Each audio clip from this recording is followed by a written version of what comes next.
Hey everybody, my name is Daphne Emily. And I am Eerees Iris. And we are Soulful She. And today, our background looks a little different. For those who are watching, we're on our second set, where we want to be a little more loungy and comfy and put our feet up. Sometimes put our feet up, but vibey too. Yeah, I'm very excited because I think that my favorite part about creating a set is Easter eggs. If I'm not correct, is it called Easter eggs? Yeah. Easter eggs, and Easter eggs are just like little, intentional places and things that you put. And I'm very, very big on intentional, just because when it comes to reading a book, when it comes to listening to a film or watching a film, like everything happens for a reason in a film. And that's why, like, when it comes to like Netflix and chill, there's no Netflix and chilling. It's like actually watching, because I think that from the minute that the recording presses play to the end, everything is there for an intentionality. And when we were in our other set, there were curtains, so there was no space for us to like put things up in behind to show our identity, to show our culture, to just show us. And so I think that this set gives space for us to be able to put things up, to put things down, to like have things available for us to show a little bit about us without actually needing to speak. And so I'm very excited. Yay. And before we jump into the whole program, we are two bodacious beauties from Brockton, unraveling our truth on identity, which is part of the set, empowerment, mental health, and fashion, and mental health. Did you that. say mental health? Psh, girl, maybe because I think it's super important to think about mental health, but go ahead. And that is who we are, and I'm excited to be here today on the set and kind of break things down, and to start it off with let's be real quick. Let's be real quick. So go ahead, Daphne. I went first last time. Okay. You saw how I tried. Let's be real quick. Let's being real quick for myself. I will say that right now, I think that I'm in a space where there's just so much going on in my head. There was so much going on around the world. There's so much going on in our city. There's just so many things going on that I'm trying to really, I don't know if the word is buckle down, but just sit down and think about, what are my priorities? What am I giving my energy towards? Because there's just too much going on, and I can't put my energy in everything. And I think I'm in a space where I'm being very reactionary, and if something pops up, it's like, oh yes, I'm gonna give time for this. Or if like an event happens, oh my gosh, put energy towards this event that's happening or this cause that's happening. And then like you just open up the world and open up social media, and there's like 7 other causes that are happening. So I'm just like, there's a lot being thrown at me, and I have not settled with this is how I'm gonna channel my energy, this is how I'm gonna give my time. But I have really sat down and started to curate the living room and curate my room in such a way, because I think that once that is in order, then my mind is in order. So there's still a lot going on in my head, but I'm cleaning. And I think cleaning mentally, physically, and emotionally to really figure out what's my next move. Because I think that we are evolving every single day. So it's more of like, Iris, how are you going to evolve in the right ways with everything and its mama that's happening? So my mind is all over the place, honestly. Yeah. Same, kind of. I don't know. I'm always all over the place, to be honest. But for me, keeping it real quick, I feel good today. I had work off because it was a very, very busy weekend. Busy. I hate that you did that. Because I said it, and I knew how it came out, and everything in me was like, if this is emphasized. I'm sorry, I had to. Like, you just put it in there for me. Okay, so I had a busy weekend. No, I had fun this weekend, and it's been good to be, like, it was good to see people, hang out with people, literally just chill with people, which is kind of what's the best thing for right now and everything going on with COVID-19. So I really enjoyed myself.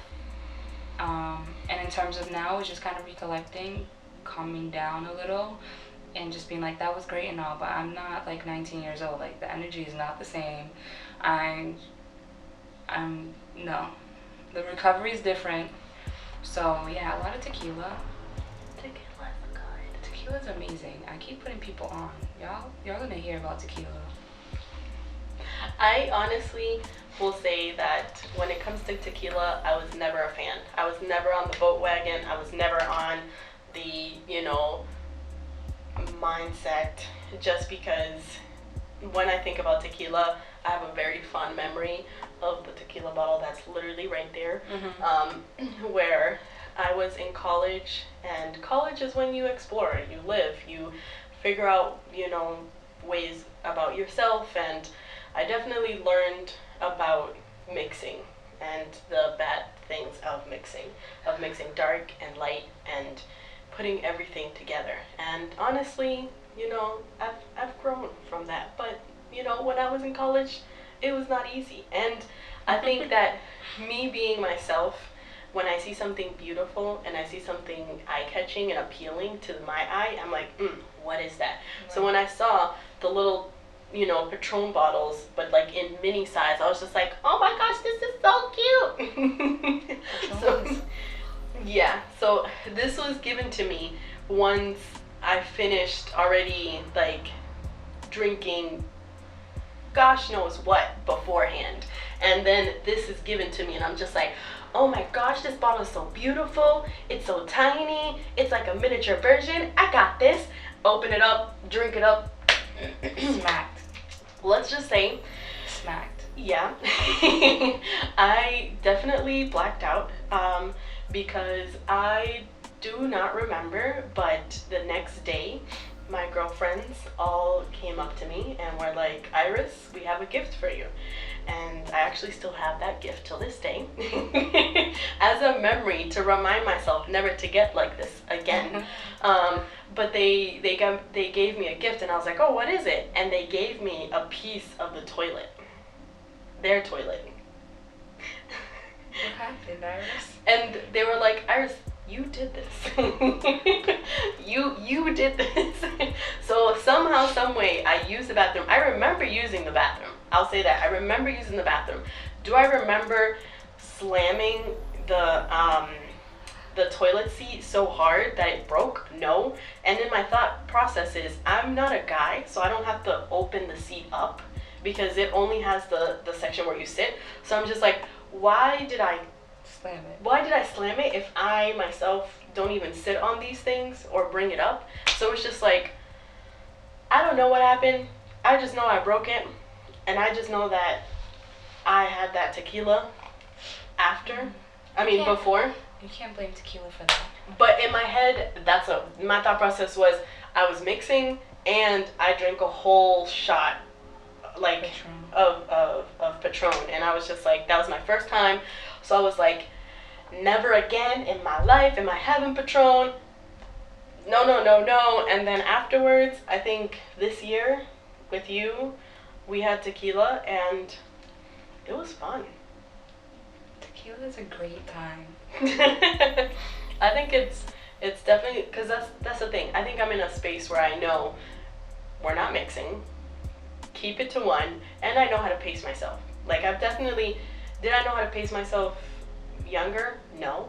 Have I learned?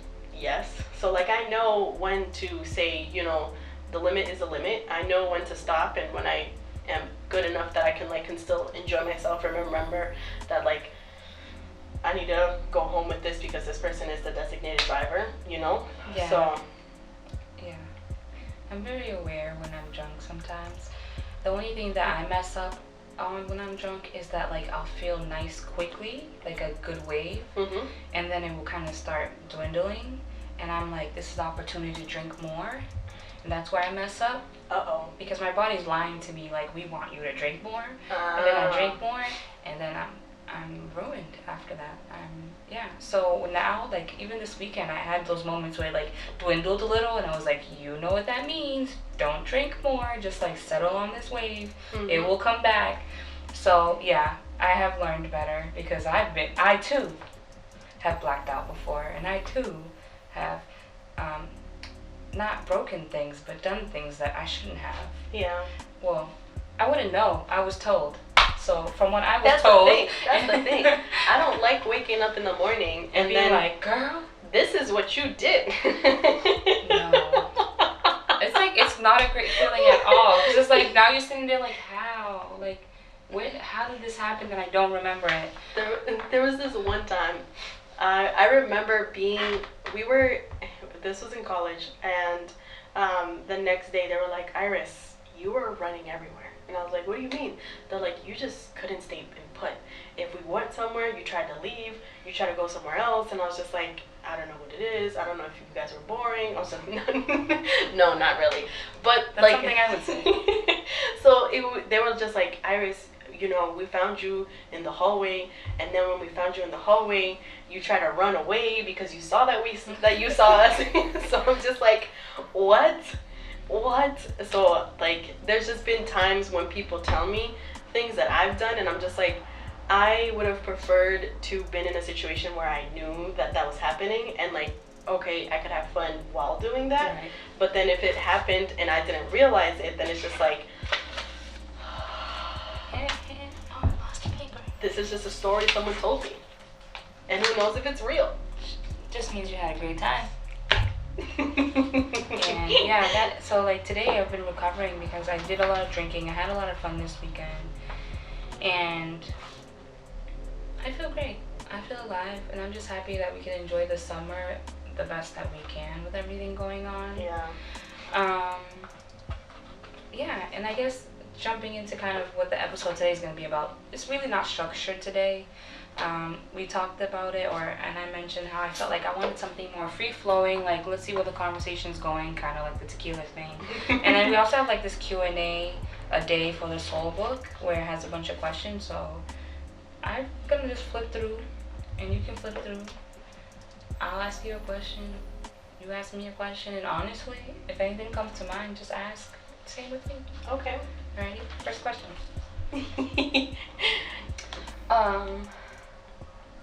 Oh, it felt, wow, that's creepy. What? I opened it to July 6th. Isn't today July 6th? Yeah. Everything happens for a reason.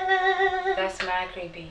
But anyways, the question I'm going to ask is from July 5th though, so 5th, 6th. Okay. Because, if you haven't realized, I'm wearing my Cape Verde jersey. I say Cabo Verde. My Cabo Verde jersey from Rep Your Motherland. Why? Why what? Who are you repping? Why? Well, because today's July 6th, so when you see this, it's going to be a week later. But July 5th is Cabo Verde Independence Day. And, you know, we don't celebrate the day before, but we celebrate July 5th out here. And it's a great time, and I love my people. I love my country. So, you know, wearing my jersey representing, and the question from that day I thought sounded better anyways. But yeah, I love this jersey, and Rep Your Motherland, like, I follow them on Instagram, and they're very, very sweet, and they always talk to me, and they're so supportive. So I love them, and when a brand kind of is like supportive with you and like talks to you and stuff like that, it gives you a different level of like respect for them, and like I want to spend my coin with them now. And I'm like, I put people on. I posted a picture today, and someone said I need that jersey. I just sent the link. Like, Damn. Yeah, and I love the jerseys. I have an Africa jersey too, like with the Africa logo. I'll wear that here too. But you know, I'm just out here being fly like the Creola I am. So the question is there something you wished you believed? So is there something that you wish that you believed? That's a very interesting question. I know. Because is there something you wished you believed? Because then you're really speaking on something that you don't believe in, but you hope that you believe in. It's a hard question. Yeah. I can tell you mine, but are you close to an answer? No. I'm gonna let you go, and then hopefully that like brings something to mind. I think I actually have something. Go ahead. Do you? Yeah. Okay, so for me, something I wish I believed in that kind of popped in my head right now is I guess not so much believed too, but wish it was true that all people have good intentions. And I think that's big for me. And the older I get, so when I was younger, I was big in like, I'm not a distrusting person. I'm the type of person that like, I'm cool with you, we're good until you make me lose my trust. Yeah. And I'm always gonna be that way. You know, things happen, you grow up. And then the older I've gotten, and I said I would never change that when I was younger. I was stern on it. Like, I'm always gonna be a trusting person. And if you screw me over, then like, whatever, I don't trust you now. Oh, no, okay. I don't trust you now, and it is what it is. But the older I get now, it's more, now I'm just like, I'm gonna raise my eyebrow from the beginning on certain people. And you know, your intuition as a woman and your intuition as you go through life and you learn more, you start realizing, you know me, I can be very observant, so I start really listening to that. So in terms of meeting new people, sometimes I can be very, very quiet, and when I'm quiet, it's when my body's telling me like you really need to pay attention. And sometimes it's because I really like the person that I'm vibing with right now, whoever it is. I'm like, I'm really enjoying this, so let me like kind of see what they're about. And sometimes someone just gives me warning signs, and I'm just like, I'm gonna sit here and watch. And then other times when I'm in the space where I feel like, you know, the people I'm around are cool, whatever, I'm a lot more open. But yeah, the older I get, the more I'm just like, it's not an initial trust thing anymore. I will not be like, I don't like you the moment I meet you, because again, it's perspective, and I'm not gonna just, because my body's telling me, assume that I'm always right, because again, I am human, and I don't have superpowers other than being marvelous, but I don't have like superpowers. So yeah, I wish I believed that, not only believed, but knew that people just had good intentions, and people make mistakes, so that's why bad things happen from people's mistakes. But I wish it wasn't an intentional thing. I literally wish people weren't intentionally assholes or intentionally bad people, but people are, and growing up and having to accept that in the world we live in, there are people that are just horrible. And it sucks, because it's like, it's really not that hard to be nice. It's not at all. It takes less muscles for you to smile than for you to frown. Even though I have a natural pout, so. Same. I have a natural pout, so I'm always looking like I'm a little mad, but in terms of dealing with people, I love meeting people and being cool and being open, especially with women. It's a lot more natural for me, like when I meet women, especially black women, and we're in a space, I want all of us to be lit, because we are lit, and let's have fun, and never negative vibes. And again, being a black woman and being in spaces where you walk in and people already assume the worst of you, I'd never want a woman to feel that way. So when I'm in a space with like black women, and I just want us to be lit and have fun and be free and like be yourself. It's like, I'm not even judging you. Like, you want to twerk it up, I might jump in. You want to just chill, let's chill. Like, I'm not judging, but I just wish some people just didn't suck. So I wish I believed that people really did have good intentions. But now, the older I get, I'm learning that it's a lot harder to believe people. Having good intentions. Believe people, because most of the time I feel like you can say you have good intentions, and I'm still going to be like, wow. Well, it brings up a good point of just, you know, people will show you who they are, even if they're not vocally and physically saying it to you. And it's all about like really listening, and listening is not just with your voice, but listening is with your eyes, and listening is also with your mind and your heart. Because like, people will tell you who they are. You just need to listen and believe them when they say it, because that's another thing. Like, you know, someone can tell you like, this is how I am, and you'll be like, ha ha ha ha ha, I know you're just joking, or ha ha ha ha ha, I have a perception of you, or I know that you have this potential, so like I'm not looking at this that you are showing me, but what you can be, and it's not good. Those are those red flags that you see from the beginning and you still ignore Keep them it moving. because you wanted to see the best in people.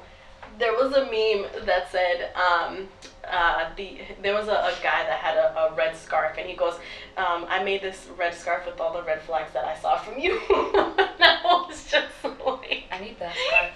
Oh, no, we don't. I probably have enough red flags myself to make it. But I am a person that's very much that will tell you how I am. Yeah. Or I like to be genuine from the get. So if I don't like something from someone, or if I'm not feeling okay with someone, I will tell you what I don't like. Yeah. Yeah, I will tell you if I don't like something, if I'm not really feeling it, depending on who you are and my respect level for you. If I feel like you're someone I want to keep around, I would tell you what I don't like. But if you're someone that's not really relevant to my life, I'm gonna just see you and keep it moving. Yeah. But in terms of people that are in my life, I will say like I'm really, this is how I'm seeing it. So I'm not saying this is completely what's happening. Yeah. So I'm giving you the opportunity to tell me what's up. Yeah. And then don't gaslight me and make me feel like I'm crazy for asking it, because that's another issue. Because we don't like gaslighting out here. Because I will bring the match and we will light the fucking flames. It's hard. It's hard. Because the thing is that, like, when it comes to gaslighting, like, there's times that I don't even realize that things that are happening is gaslighting. And I'm just like, damn. Like, there was a meme, not a meme actually, just a post on Instagram that talked about racial gaslighting. And I'm just like, damn, these are things that happen, and I feel like there's been moments when I say these things and people downplay it, and it's just like, that in itself is gaslighting. So it's just like, how can I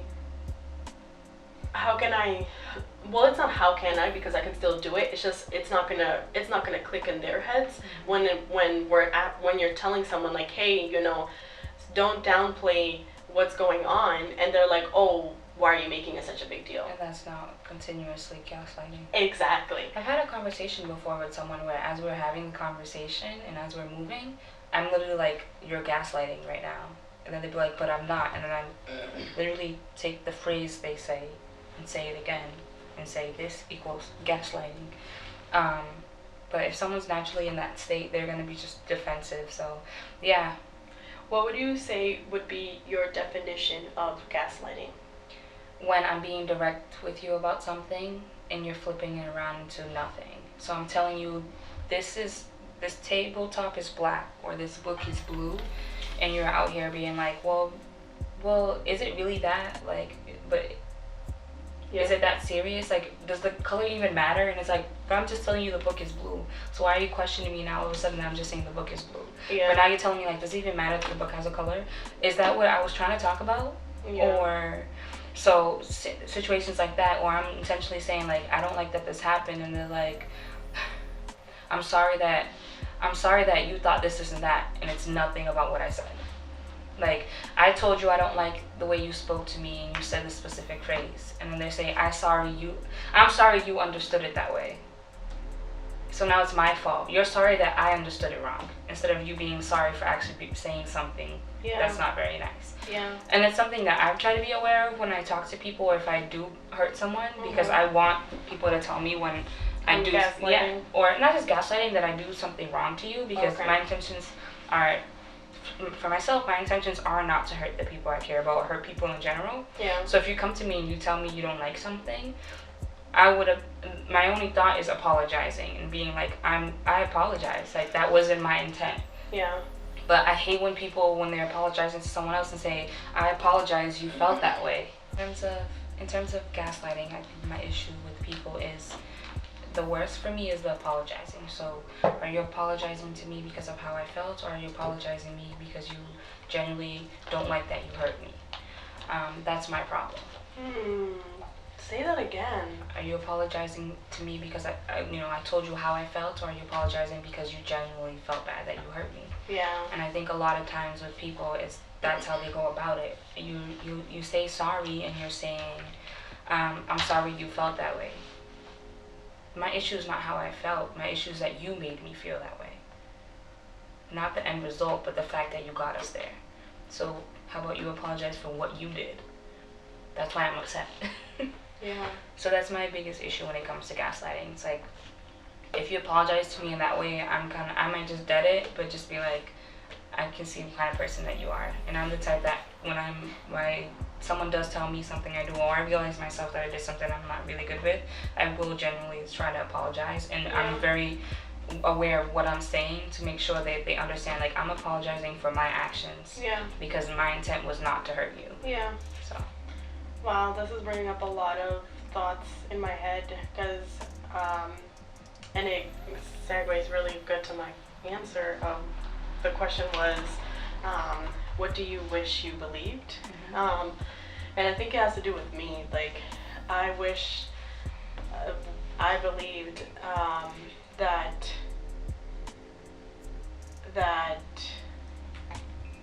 mistakes are okay, and I do believe that, but I think that I grew up in such a way that if I did make a mistake, it was such a bad thing that I didn't want to make a mistake, and even if it meant that I didn't try to do something else.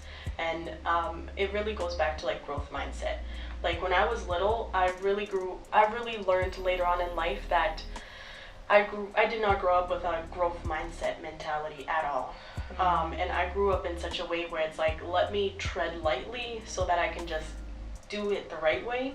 And if I made a mistake, it was, in my eyes, it was such a bad thing that I didn't want to make a mistake, and therefore I didn't grow. And so just thinking about that made me think about like the whole gaslighting, and you know, when someone's apologizing to you, like, I wish I was a person that, like, if I did something wrong, I just said, I'm sorry. But like, I've definitely caught myself in many situations when I say I'm sorry, but then I try to justify why I did that. And it's like, your time is not to justify why you did that. Your time is just to say sorry. Just to admit that you did something wrong, and just say sorry. Right. And if the person is asking for an explanation, that's when you can, like, you know, talk your talk and like explain. But like, if they didn't ask for an explanation, you don't need to justify why you're sorry. And in that sense, it makes me think of like, you know, am I downplaying my apology? Yeah. By excusing myself. I'm sorry, but. Exactly. Where it's like, so I wish I did not believe that thought process in my head, but that is how I have grown up.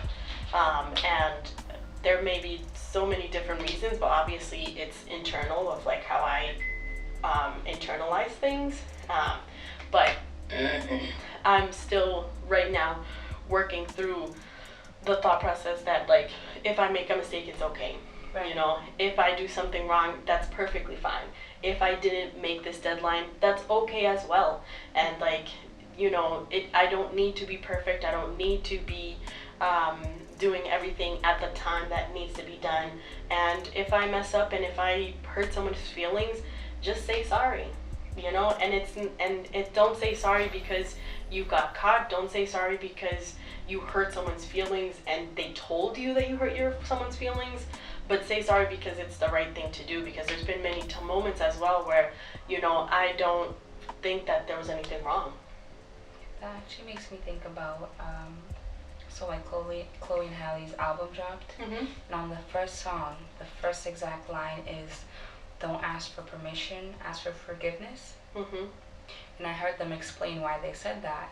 It's basically like, you're human, you're going to make mistakes. Yeah. I'm not going to ask you about what I should be doing, or like what I should or should not do. I'm going to live. I'm going to make my mistakes, and when I make those mistakes, I will ask for forgiveness. Yeah. But not worry about that. So. Yeah. But I'm trying to maneuver myself into a growth mindset, and also remove myself from the pedestal that myself and other people have given me, and and trying to do a better job of identifying when I make a mistake, just admitting it, admitting that I made the mistake and being okay in that space. Right. Because I think that I was never comfortable in that middle space of just you made a mistake or you fucked up or you did something bad. I was like, never put me in that box, don't want to be in that space. And it's like, there's nothing wrong with that. Because ultimately you are growing and developing through your mistakes. Yeah. And I think that it's a belief that I had that I'm trying to unlearn for myself. I was very similar when I was younger. I was the good kid, and the older I get, the more I'm learning that I wasn't a good kid. I just was a yes kid. Say that again. I wasn't a good kid. I was just a yes kid. I was just, you told me to do something, I said yes. Obedience. And even if I wasn't comfortable with something or didn't like something, I said yes. Mm-hmm.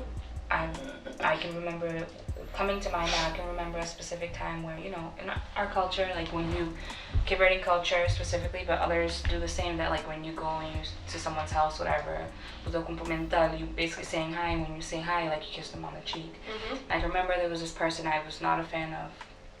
Like, I had my reasons to not want to speak to this adult. Yeah. And my mom brought me to their house, and I had to say hi to them. And I feel like if I ever have kids, I would never want a kid to feel how I felt about saying hi to someone that I feel like is crap. Yeah. So things like that, like I just did it because it's tradition and it's the right thing to do, but it really wasn't right because I wasn't okay with it. Mm-hmm. So definitely a yes kid. And because of I was a yes kid, when I did make mistakes, I dwelled on it so hard. Yeah. Not only that, I was punished really badly for it. Mm-hmm. Unlike the kids that always acted up. That's the crazy part. Right.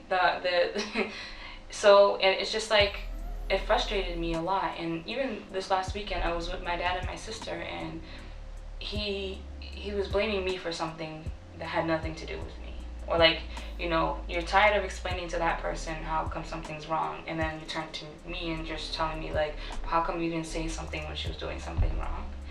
And it just frustrates me because I was just kind of like, do you realize like you're turning this back on me? Like, do you realize it really wasn't about me, and now you're making it about me, and how come it has to be about me all of a sudden? Because you were the yes child.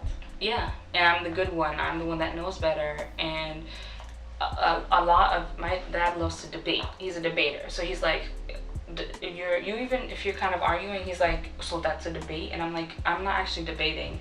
And he's like, so you think that's right or you think that's wrong? And I'm like, I'm actually not saying anything's right, I'm not saying anything's wrong. I'm just saying. Yeah. Like, I'm just being. And I think a lot of me now is getting to the point that I'm just living. I'm just being a person. It literally doesn't have to be whoever's point. One person has to be right, one person has to be wrong. Because we don't know anything. We don't. As people, we don't. We grow up, we get educated, we go through our own processes, but you cannot tell me you know everything, because you don't. And the same thing for me. So living with the ideology that something has to be right and something has to be wrong is frustrating me the older I get, because I can't tell you what's right and wrong sometimes in some situations, because we're just living. Like, we're living and we're learning. And so yeah, that's a lot about me. Being a yes kid sucked. And I called him out, and I've even called my mom out before about, like, they bring up things I've done, and I'm like, I told him, you realize you brought up something I did so many years ago, or like a year ago, that you have nothing else that happened in between. Yeah. That means I messed up a year ago, and that's all you can hold on to. So that shows you how often I really do mess up. That shows you how often I really am out here really fucking up. Yeah. And the fact that you were holding on to that, showing me that you really have nothing else on me. And so I guess my thought process is, I remember you mentioning, when you first mentioned like yes, being a yes child, you gave it with more context of the story of, there's a difference between one child and two children, and one of them being the yes child that's just basically obedient and just doing whatever is being told, versus the second child, which usually happens to be the second child syndrome, when they are more curious to try new things, they're more curious to go around boundaries and test boundaries and take risks, because the yes child has not been taking risks and has just been obedient. That they're like, okay, well, I know this lifestyle, let me try this other lifestyle. And doing so, you mentioned, like, you know, the second child tends to have their own personality, their own life, their own way of being, because they tested their limits, because they took risks, because they were able to stretch those boundaries in such a way to learn what they liked and what they didn't like, versus a yes child that is there just to say yes and be obedient. And when it's time to really learn about themselves, were they learning about themselves, or were they just being obedient? And I think that definitely happened to me when I was growing up, where it's like I was always a child that said yes, so that when I broke that boundary myself, and I removed that expectation of myself, it was looked at such a big deal, because, you know, you're not the type of person that does that, you know. You are the type of person that does it like this, and you've been doing it like this ever since you were little, so, like, just stay the way that you are, because that's how I know you. And it's like, that in itself is putting on such a pedestal that kind of hurts you, because you're not really sharing who you are, you're just sharing the perception that you want them to uphold or keep. And it took a while for me to understand that the perception that someone has of me might be a perception that they have, but that doesn't mean that is me. And just because I am and was a yes person doesn't mean that I'm not allowed to, like, really learn about who I am and what it means to be Eerees. Right. And I learned that recently when I had a conversation with Izzy. Izzy is a friend that I went to college with, who is now a master's degree associate director at a university, doing her thing with social justice. But we were talking about disappointment. And when we talked about disappointment, she was like, someone said that they were disappointed in me, and I was like, yeah, someone also said that about me. And she put it as, like, you know, when someone is disappointed in you, that's an expectation that person had that was ruined because of a perception that they had. And it's like, just because you were disappointed doesn't mean that it has anything to do with me, because it really has to do with the perception and the idea that you created of me that wasn't being upheld, and therefore now you're disappointed. Yeah. And it made me think about just the yes child and everything that we've just been talking about. And we went on a whole rabbit hole of... I hate that we say that sometimes. What? That we went on a whole rabbit hole and we went on a whole spiel, because I do that too. Yeah. Like, that's what we're supposed to do. We're just supposed to get lost in and our it's thoughts. what we do, is that we want to, like, justify not making people uncomfortable and not making people feel away. Yeah. And having to say, well, my bad for taking so much time. It's like, well, taking space. This is our space, so if we are taking that time, there's nothing to apologize about. And if you are listening and you are watching, it's because you want to hear it. Yeah. So Yeah. I'm not sorry you went on the spiel. You're welcome.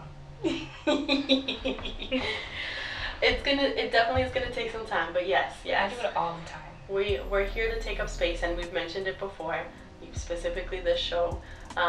We're here to take up space, and as you can tell, like, I'm not comfortable in this space, so I always have to justify me doing things that I'm not used to doing. Because we're yes people, and we're people pleasers, and we want people to always be happy, and that's why we try to justify what we're doing, to be like, we're not really trying to waste your time, so my bad. And it's like, no, we can't hold ourselves accountable in that way. Yeah, we just need to be.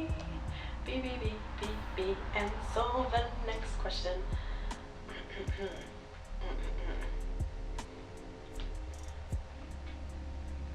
While you're looking through questions, what did you find the question? Just flutter through. Take your time.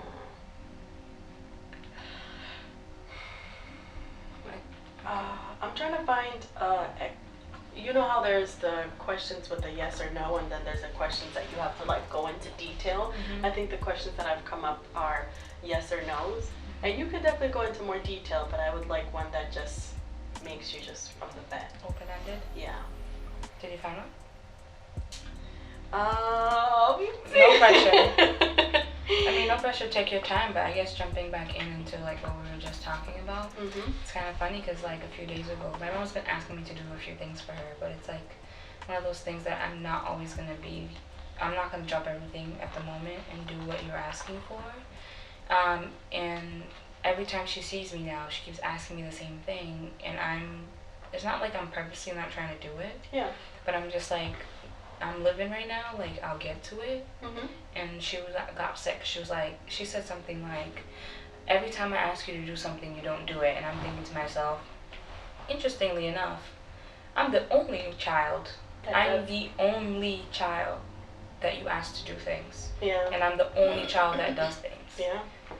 And the fact that you're upset with me because something's not getting done when you have 3 other children that are all adults just makes me, and again, I'm only doing it when I feel like it. Yeah. At this point, because if it's that expectation. Mm-hmm. You're upset with me because I'm not dropping everything to do everything you say because I've always been that yes child, and now I'm just like, well, I'm not even sorry. Like, that's a big move, though. I think that like you being able to sit in that space where you're like, I feel comfortable, you know, letting you know that yes, this was me before, this is now me, and I'm also not gonna feel guilty for being in this space. And when those comments come and like whoever's coming at me about it, I'm just like, okay, then I keep it moving, because you're not gonna make me feel bad or say whatever and think, oh, now I'm the jerk, so I'm gonna drop everything and do it. No, I don't. I know who I am. I know how much I do, and I'll get to it. I'll get to it. And if you need it done, you got 3 other children that can help you. Yeah. And then the excuse is, I go to you because when I ask, like for example, my younger brother, when I ask your younger brother, he always has an attitude and makes a face, and it just makes me really upset. Alright, cool. That's not my problem. But it really isn't, though. No, like, that's still not gonna be, that doesn't justify the fact that I always have to be the one. Yeah. So he has no accountability, no responsibility, but I'm the one that's gonna be, you're gonna make the comments to when I'm not gonna do it. Yeah. Yeah, that happens a lot in my childhood, because again, there's 3 of us, and I was always the one, even like things that because we have very huge double standards of like, you know, men do this and only women do this, but like when it comes to getting it done, they're still calling me to get it done, and it's just like, oh girl, what happened? My mom got a whole new oven, and our neighbor, like, they're cool, so he's gonna help pull the oven out, whatever, and carry the oven outside. Gonna call me to help carry the oven. I was like, my brother is 25 years old. He's like, a grown ass man. Why are you telling me? Oh, you know, you're the stronger one. No, I'm not carrying this oven. I am not carrying this oven. Yeah. Are you kidding me? So they said that, and they're like, I was like, all right, and went back to my room, closed the door. I was like, y'all gonna figure this out. And I feel bad because you know who does it? My mother. She ends up being the one to do it, and that's part of the reason why I will jump in. Yeah. Because I'm like, you don't want her to do it, but at this point, if you ain't gonna call your son, I'm sorry for your back.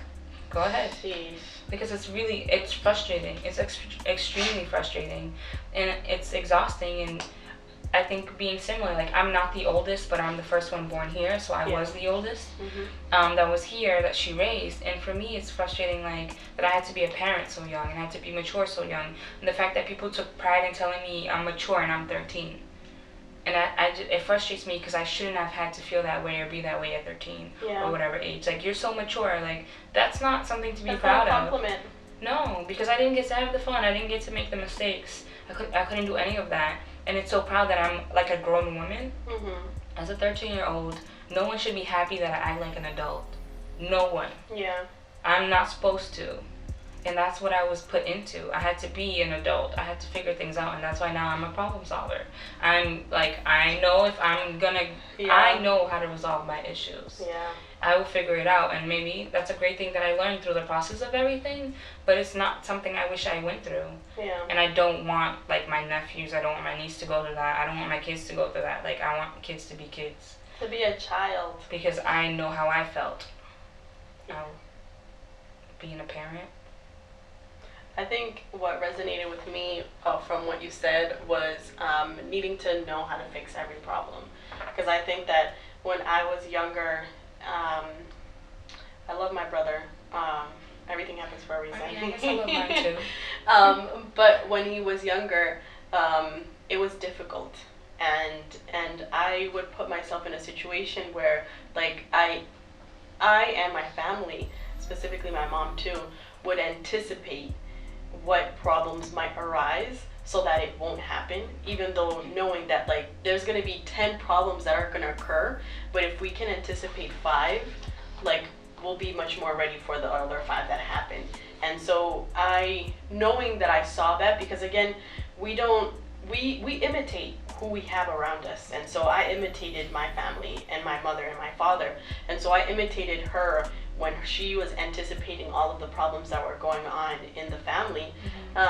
That when I grew up, that's the person that I became. And I was talking to someone, and they're like, I don't need you to always fix everything. I don't need you to always like, I don't need you to always have a solution. You know, sometimes you can just be. You know, sometimes you can just listen.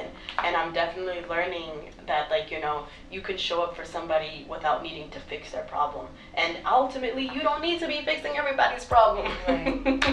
And kind of playing off of you saying that you imitated, like, the person you were around, you imitated, like, your parent. It's different because... So for me, like, there's a quote from way back when about perspective, about this father was a drug addict. And he had 2 sons. Yeah. One son never touched drugs because he saw what his father went through and what they went through because his father was a drug addict. Yeah. The other son became a drug addict because he saw what his father went through and only thought that that's the best that he could do because that's all he learned. Yeah. So I think in you saying, like, you imitated, I was the opposite. I wanted to be everything but what they were. Yeah. Because they're so hot and they're so on fire. When I was younger, I was so calm, so quiet, so shy, because I didn't want to be that. Now it's different. Now catch me sideways and I don't care. But back then I wanted to be everything but, like, nobody. I wanted no one to be upset. If someone made me feel a way, I would never curse them out. Yeah. I would just, like, let it be. Like, no, not no more though. But yeah, I didn't imitate. I wanted to be the exact opposite. And even now, a lot of things that happen, I still don't want to be like them. I agree with you, and I think that it's easier said than done. Absolutely. Because I will say that I too did not want to be like my parents, just because, like, I do want to be like my parents in the good ways. I didn't want to carry on the bad habits. Yeah. And I learned later on, when I said I imitated it, I didn't do it because I was actively, like, consciously aware that I was doing it, but just more of a mechanism of survival, but also not realizing that it was happening that way. Because once I'm older, I'm realizing that, like, even with a bad habit that my dad has, which is he's very controlling, I'm learning very much that, like, I too am that way. And I didn't want to be like that. I actively, and everybody that knows me knows that I actively try to be as far away from the bad habits and behaviors that my father has, because everybody knows who he is if you know who he is. And it's just like, I've actively tried to not be like him, and in doing so, I've realized that I still learned it. And so, like, even the bad habit of being so controlling, like... You keep calling it a bad habit. And I think something we also need to understand in terms of our parents, and even with the traumas we learned and want to learn from what we learned from them, is that they're also human. Yes. Yes. And that we can't hold a lot of weight on them because... Shit, my mama had 4 kids by the time she was this age. How the hell did she do it? I don't know. So yeah. Yeah. It's hard because it's like there's things that are, like you said, you didn't want to learn certain things you didn't want because you know how you felt from the person that was doing those things. Yeah. And also being like, well, I'm also human and I make these mistakes, or they're not mistakes, but I'm being human and understand that if I'm human, I have to rightfully accept that they also are. Yes.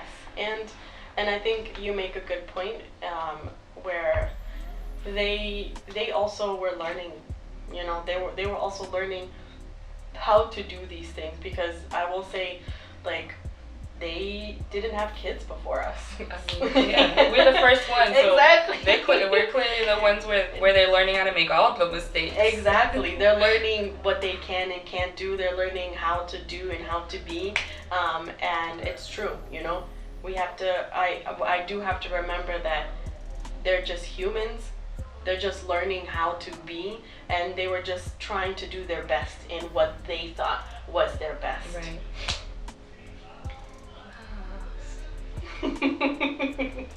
And so we are going to change the question too. You know, the funny thing, I specifically said I'm going to look for a question that is open-ended, and I just found a question that is literally a yes or no. So, but we're going to stay where we're at right now. And the question is, can you control your reactions? And if you can, I'll explain a little. If you can't, elaborate. I'll give you something different. Okay. I can, but do I choose to? Okay, can you? What does that mean? It means, yeah, I can control my reaction. Yeah. I absolutely. I think as yes people, we've learned very young to hold back or what to control. But because I grew up being a yes person, realizing I still wasn't happy, I do not control my reaction sometimes, because I'm like, you're gonna get this because you provoked it. Or if it's something great and positive, like, no, I want to show the people I care about that, like, whatever you just did for me, or I'm gonna show you how much I appreciate it. Yeah. Because that's something I also wasn't good at, is being like, I would get something and not being so openly like appreciative or expressing that in a way, or not knowing how to. So yeah, my answer is I can control my reaction. I am very, very aware about the things I do. I just choose not to sometimes. Yeah. Because again, I'm human, and I'm accepting that I'm human and I will make mistakes, and it is what it is for me. Like, I'm not gonna hold back myself completely, because holding things in my whole life has not made me feel better. Yeah. It's made me feel a lot worse, and made me frustrated with myself, and being like, I never was straightforward with you about something. And a lot of times about going through things with people is that you accept so much, and in the end when you finally decide to blow up, they're all of a sudden surprised. Wait a second. You're not this person. It never was an issue for you. It's not that big of a deal. Like, you never said anything before. And that's another way of gaslighting. Like, you never said anything before. And it's like, well, because I didn't want to make it a thing. Yeah. And now it's repetitive and it's kept going. And now I realize it really does bother me. So now we're talking about it because now I want to express it to you. So no, I don't hold back reactions when I feel like it, because I want you to know. I want you to know. And then from there we can figure it out. Yeah. Yeah. But can I? Yes, I can. How about you? I think this is an interesting question, because I moved as though when I made mistakes because of my reactions. Well, I'll start it like this. You can see my face if I'm upset, if I'm not upset, if something's going on. Like, you will see it in my face, and a lot of people say it, and you'll see it in my hands. Like, you will know if I'm not okay with this, if I think this is funny, if I think that it's weird. Mm-hmm. Like, it will show in my face. I can't hide that. So I'll say I can't hide that Same reaction. And then also, I recently had a conversation with somebody, and it just opened up my eyes that, like, we always have control of our reactions. We always have control of our reactions. Are you choosing to, are you choosing to let them out or suppress them is up to you, but in the sense that, like, for example, like, there have been moments when I could have controlled my reaction in different scenarios and different spaces, and I moved as though I couldn't have. So, like, if it happened, I was like, I don't have control over that. That's just how I was feeling, yada yada yada. But then I sat down, or we sat down, and it was like, yes, you reacted this way, but ultimately you chose to react this way. Right. And so, yes, we do have control over it. Was I actively paying attention to how it was going to come off, the intention or the impact? I didn't care. And so therefore, just the same way that you, like, yes, we have control over it. Sometimes we just do. I think I'm just in a space where, yes, I can control my reactions, and I'm acknowledging that more, so that I'm not using that. So I'm not making the excuse that, like, oh, it just came out. Right. Where it's like, no, it didn't just come out. You actively allowed it to come out. And it was something that I have been very much suppressing in my mind, where it's like, you know, I'm not the one that's choosing to do this. My heart did this, or, you know, my mind did this, or, you know, your actions made me do this. And it's like, ultimately, you always have a choice. And you should never allow yourself to be manipulated or buttons pressed by someone else. Yeah. And that's ultimately also giving accountability to yourself, where it's like, can I control my reactions? Yes. Have I been controlling my reactions? I thought I wasn't. And I also was in a space where I thought that I didn't know how to control it, but I was controlling it. And in the way that I was controlling it is just by letting it be, and letting it go, and letting it go out. So. Well, I understand what you're saying, but in terms of, like, not allowing people to press your buttons. But the older I get, you try to push my buttons, I will make sure you know I'm not the one to bother. So, and maybe it's not the greatest thing ever. I don't really care, because growing up shy and stuff like that, for me, I always let people be and let people go and let people do really mess up things to me. That I'm at the point that, like, you want to push buttons, go ahead. But I want you to know that it's just not gonna slide. And maybe that's not, you don't want to be bothered. And I am a person that's like, don't let someone get to you, let them get under your skin. Exactly. I'm a person that speaks on that, but when I'm speaking on it, it's not because, like, you're under my skin and I'm hot and bothered. It's no, I want you to know that, like, don't think it's okay to do that with me from the get, because I will check you. It's not because I'm gonna dwell on this forever. It's because right now I need you to know you're gonna have to respect me. Yeah. Or you just get out my face. Yeah. And that's how I see it. It's like, I get it. I don't want to be bothered, but I will let you know, because you're not walking all over me. And I'm not gonna stop myself, control myself because you want to be a jerk. No. You want to be a jerk? I can teach you some things about being a jerk.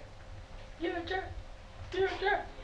You're a jerk. But yeah, no, I try my best to be nice, and that's my intention. Like, I literally intend to be good to people. I make jokes out of my sarcasm and stuff like that, but my truest intentions is always to be good to people. And I think that's why I take it so hard when people are not good to me. And that's why I will react and I will let you know, because I intend to not hurt people and bother people. So when you intend to do that to me, you will know. Isn't that a little difficult, though, to expect someone to be that way? Like, that's a high pedestal to put someone. I will let you know. And that's the thing, is because I'm open and honest about it, though. Yeah. Instead of assuming and being like, I want that person out of my life, or putting them to the side because they do things like that, I will let you know of what you're doing to me. and being like, these are things I don't like. So if I want you in my life, I'm gonna let you know it does bother me. I'm not gonna front on it. Yeah. There might be things that like we'll have the conversation and they're like, well, this is my way of being and this isn't that and this is how I mean it. Then I'll learn as myself to accept that it isn't meant to be that way. So I can't be so hard on that person. So it's not setting expectations of someone, but basically saying like, if I do feel a way, I want to also openly express it to you, because I don't want us to keep moving. You continue doing something, and in my mind, I'm understanding as you're disrespecting me. Yeah. Because it's the same thing I would want. If I'm being annoying, if I'm being rude, I want to be told, especially if you intentionally mean it and not because you're trying to gaslight me. But if I'm doing this thing, like, I want to be told that this thing that you're doing I don't like. Open communication. Yeah, open communication. You know?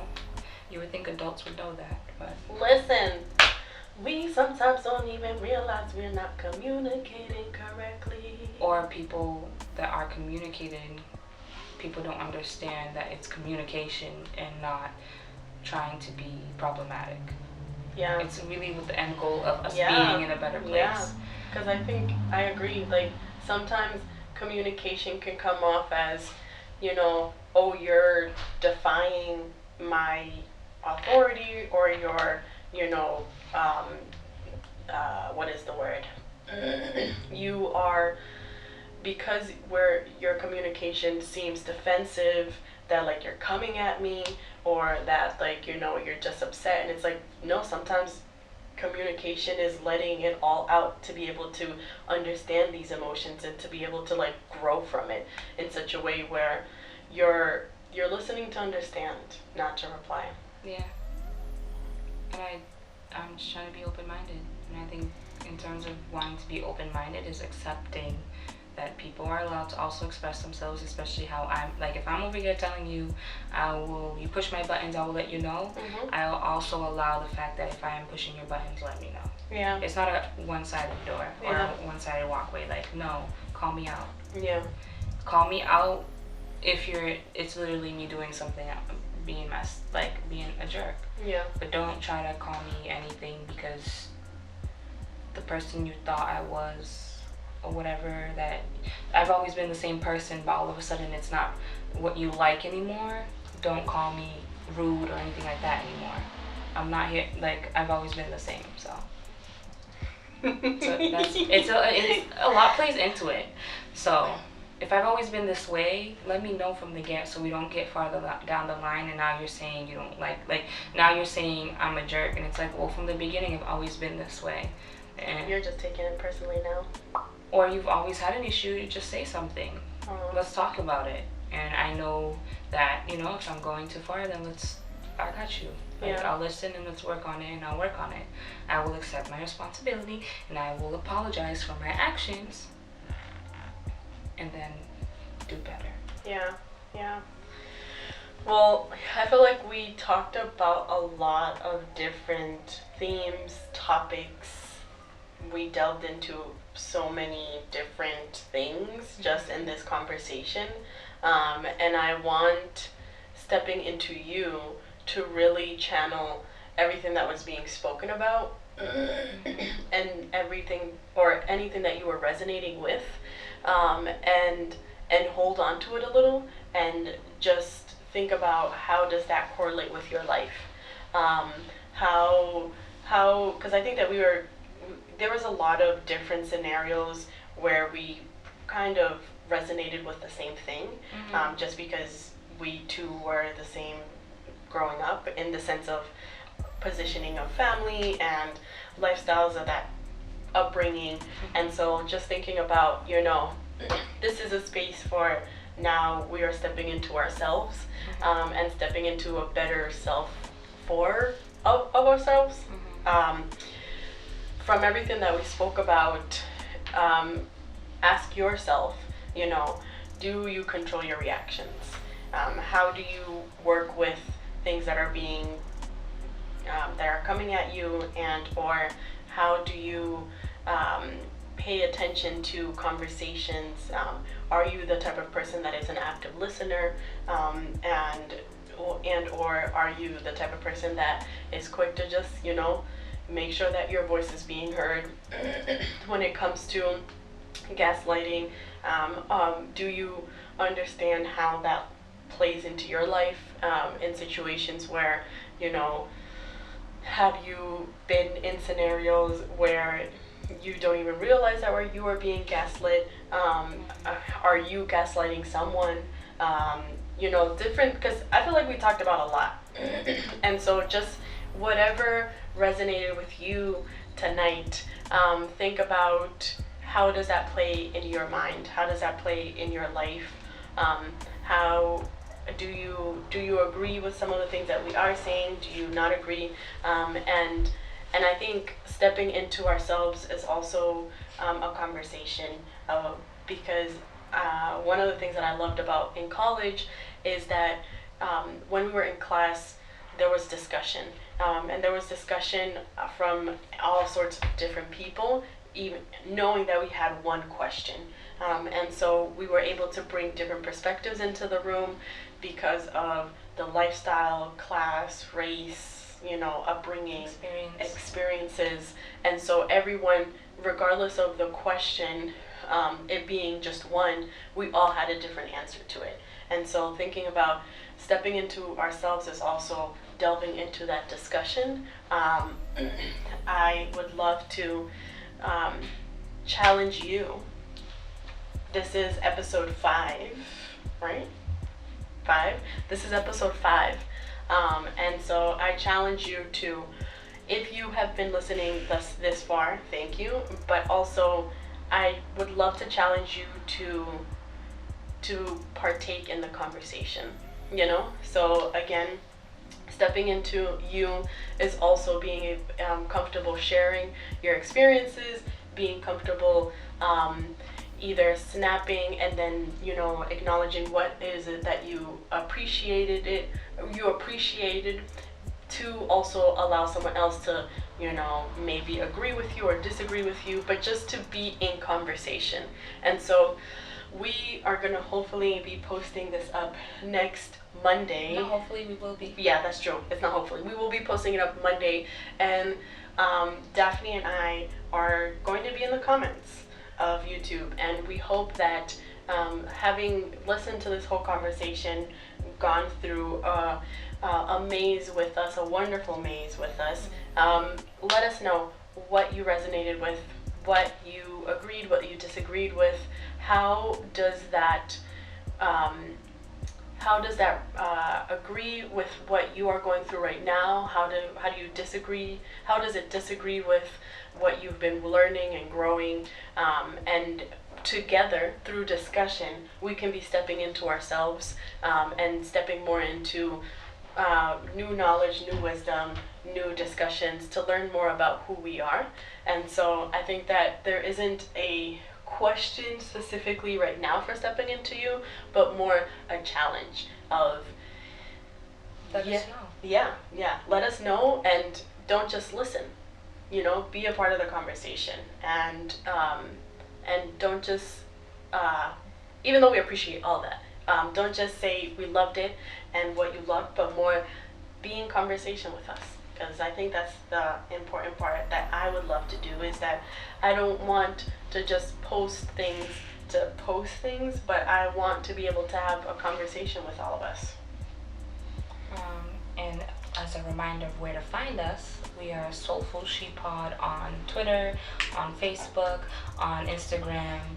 Look us up, Soulful She Pod on YouTube. We have our own website, soulfulshepod.com. So literally anywhere. And we also have an email, which is soulfulshepod@gmail.com. Yeah. So if you feel like it, just let us know.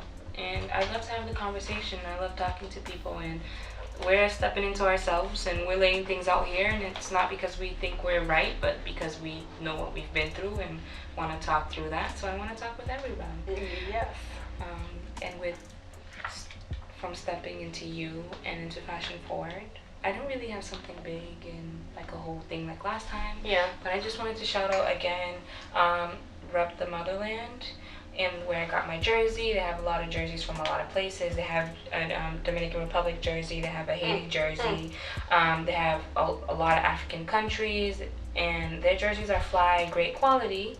So Rep the Motherland. I follow them on Instagram. They're amazing, and they actually just posted a picture I put up They posted it in their story because I'm wearing the flag jersey, and they had asked me before in an email, like they were asking people like, what jerseys do you want to see, and I'm like, hello, and I guess it was very highly requested, and I was like, that's about thing about being Cape Verdean and Cape Verdeans. We're such a tiny country, but we make a lot of noise, because we love ourselves, we love our country, and we're very proud of ourselves, and I'm very proud of my country. So like, yeah, we came out and we said what we wanted because we know what we're about.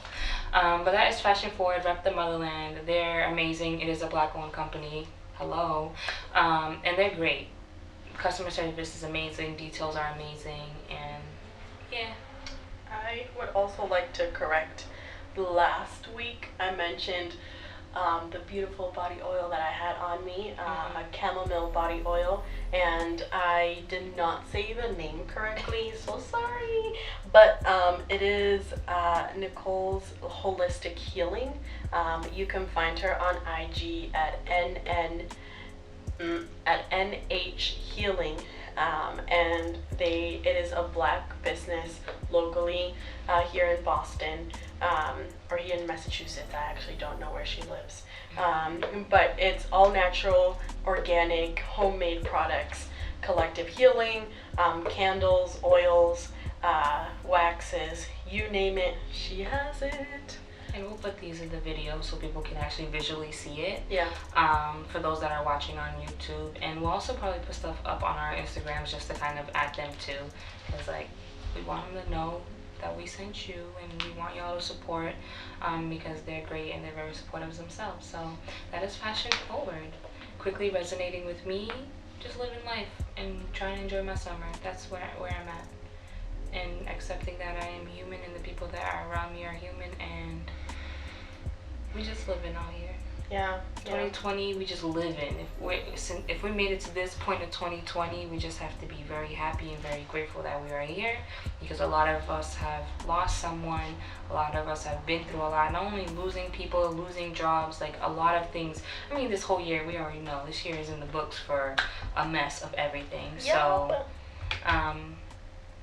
just being grateful, that's what's resonating with me. I'm very grateful and I'm very appreciative that I am living my life and I am here. So what is resonating with me? I think that what's resonating with me right now is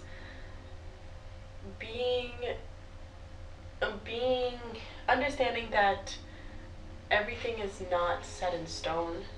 Nothing is rigid. Specifically with deadlines, I've been coming across a lot of deadlines and being so worked up because I needed to get these deadlines done. And I remember a quote that someone that I love very much, her name is Carolyn Jackson, she mentioned to me one time that she was working on something at work, and she said, if you have energy towards something, take it and use it. But if there isn't energy towards something that is in front of you, or a task that needs to get done, or something that you are working on, it's for a reason. So listen to that, that energy is there, or the lack of energy is there for a reason, or it's not there for a reason.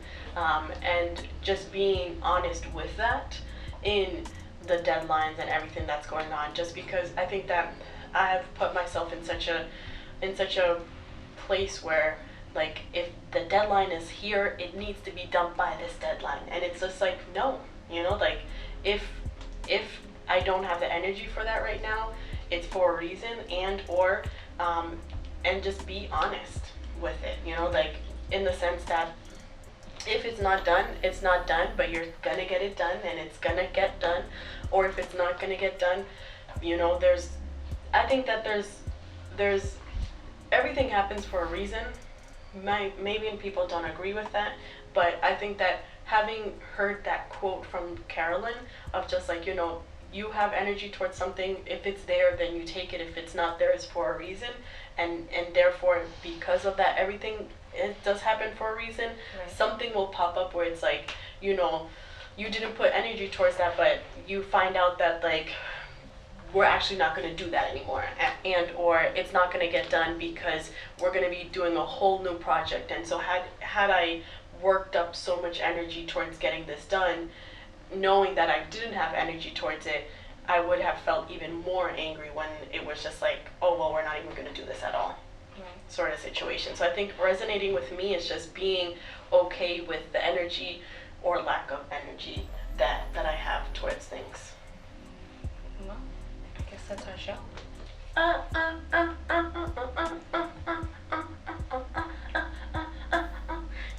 Yeah. And we could just end it there. I mean, what's left to say after that? Thank you for coming.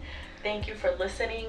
Thank you for your time and your energy every single time that you get this far.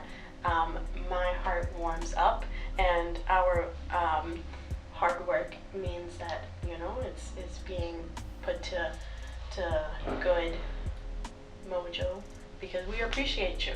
We appreciate the fact that you're taking the time. You could be doing anything else in the world right this second, but you're here listening or watching, and or doing both. So we really appreciate it. And then when I said we can end here, it's because you made all those sounds, and I was just like, well, what am I supposed to say after that? But I guess you showed exactly what we could say after that. But with that, I am Daphne Emily. And I'm Eerees Iris. And this is Soulful She. But always remember that in this space, he can listen, they can listen, but she is speaking. And we might be one more drop in the ocean, or we just might be the last sip to quench your thirst. So Drinking this Soulful She mud tea. I mean, if we're gonna drink tea.